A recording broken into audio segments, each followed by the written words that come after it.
We know so much has changed in this pandemic, but has it changed forever? One major area that looks so different right now is work. There are ongoing discussions among industry leaders and employees working from home on when and how to safely go back into the office. Local human resources and recruitment expert Chris Dardis joins me now to talk about making the transition back to office life. And welcome to you, Chris. Thank you for joining us this afternoon. Well, what can business leaders do to ensure the transition back to the office is both seamless and, of course, also safe for employees? Yeah, that's a good question. Leaders need to recognize that this is a really tough time, having to balance driving business as well as keeping employees safe.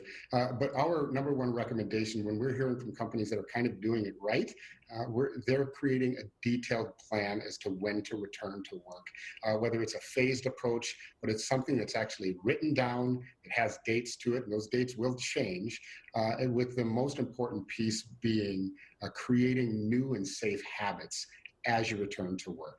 A lot of the safety precautions can be found on the CDC website or the Minnesota Department of Health website. But if you're in Minnesota, you're wearing a mask now when you're in the office, especially if you're walking around. And so this plan, once it's in place, needs to be communicated really as often as possible. The original communication should come from the highest levels of leadership. But if you're a people leader now, you understand that everybody's reality, each of your employees' situation is different from household to household. So just really be empathetic and patient and lead with as much grace as you can. Listen to your employees, listen to what they're going through, and understand what their wants may be. Brene Brown is quoted in the leadership book as saying, "We're not here to be right, we're just here to get it right." So striving to do that is really important in this time. So important to do that. Of course, there will be the addition of school for so many families as well. How does that change the scenario as well as people try to transition back to work?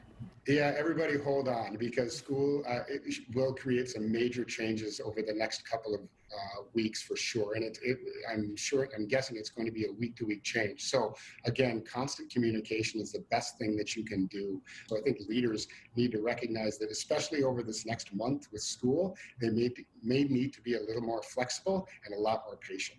No question. What do you think potential employees are looking for right now at a company given these uncertain times? I think giving your employees the choice whether or not to work from home or come into the office, because there are parties on both sides of that. Some people want to be in, some people don't. But given that choice has been shown to really up production and quite frankly, engagement in the role. And lastly, I'll tell you, like within the Twin Cities here, we launched a poll on our LinkedIn company page at Versique, where we asked leaders, what are they doing coming back into the office? And 65% of companies, regardless of size and industry, said that they aren't planning on coming back into the office until 2021, with about 35% saying they're starting to phase back in now.